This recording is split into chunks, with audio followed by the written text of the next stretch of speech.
unfortunately came down with a pretty bad case of laryngitis. So I offered to step up in his case. So I only had about 18 hours to prepare this. So we're just going to see what happens. We may all be surprised by what comes out of my mouth. So I've been in the Air Force for about 23 years, and I've learned a few things during that time about life and leadership. I've learned that I'm not so important, that I can't be replaced with someone just as good, if not better, probably smarter, and the mission won't be affected at all. There's always somebody in the room that's going to be smarter than me. I'm not better or more important than anyone else. And one day this job will go to someone younger and smarter, and it's my duty to prepare them to take over that role. So 18 years ago, I graduated from ALS right over here at Kelly Air Force Base before they shut it down. We had 3 instructors, a commandant, and 12 students. It was huge. I did not get an award. I think I was the only one.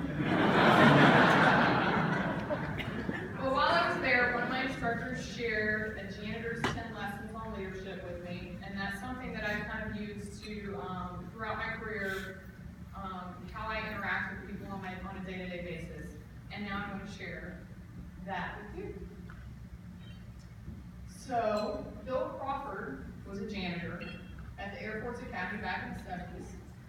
He mopped floors, he emptied the trash cans, he cleaned toilets, and most of the students didn't really notice him. Until one of the students found out that Bill was a Medal of Honor recipient.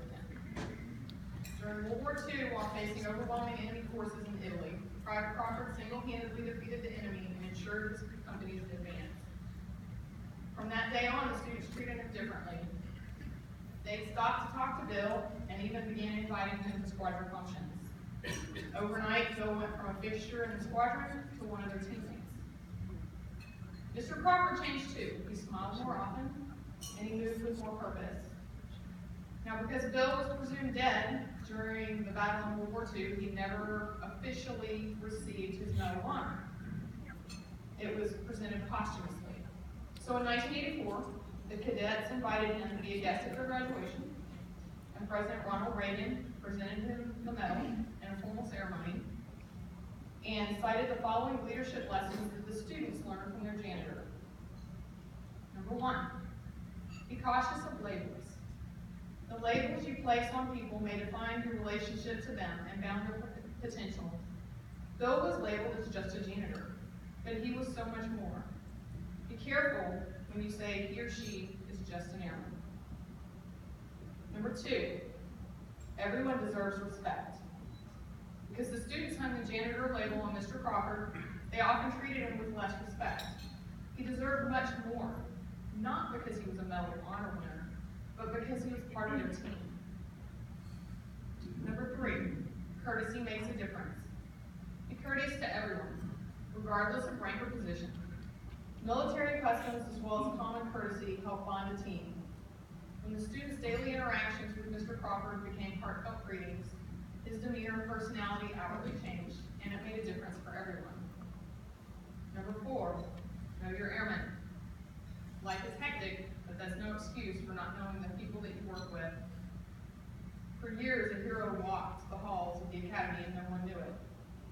How many heroes do you walk by every day? Number 5, anyone can be a hero. Mr. Crawford didn't appear to be a hero. He was a private the day he earned his medal. I'll sell your people short. One of them may be the hero who rises to the occasion when duty calls. It's easy to constantly turn to your proven performers, but don't ignore the rest of the team, because today's rookie might be tomorrow's superstar. Number 6, be humble. Most modern day heroes and some leaders are anything but, especially if you look at today's athletic fields. End zone celebrations and self-promotion are what we've kind of come to expect from sports greats, but not Mr. Crawford. He was too busy working to celebrate his past heroics.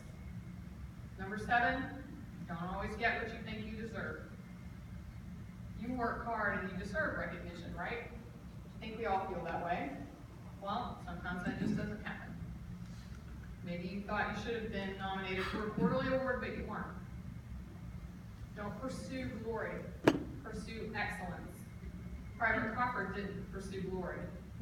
He did his duty and then he swept floors for a living.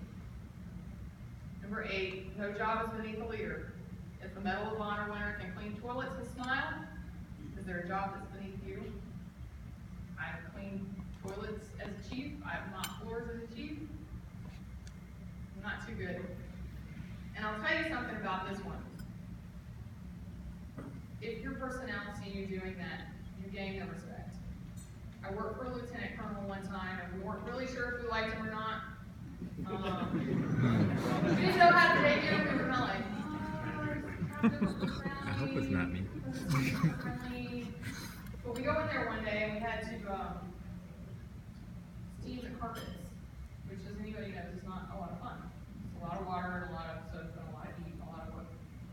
So the lieutenant colonel comes over as we're doing it, and he's I got this. It's 5 o'clock. He's like, go home, I got this.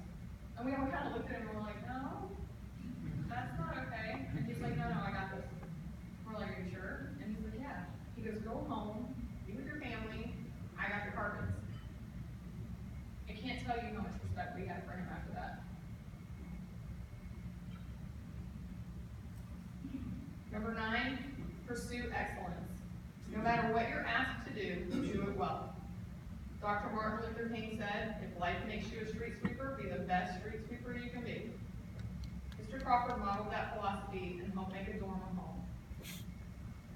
Number 10, life is a leadership lesson. You'll meet people every day who will teach you if you just take the time to listen. I've spent 23 years in the Air Force. I've talked to dozens of people, or I've taken dozens of classes. I've read hundreds of books. I've met thousands of great people. And I've learned leadership skills from each and every one of them. It's your opportunity to learn. And don't forget to pass your knowledge on to the airmen you lead. Just as you are the future of my Air Force, they are the future of yours. I wish you the best of luck now and the days to come. Congratulations.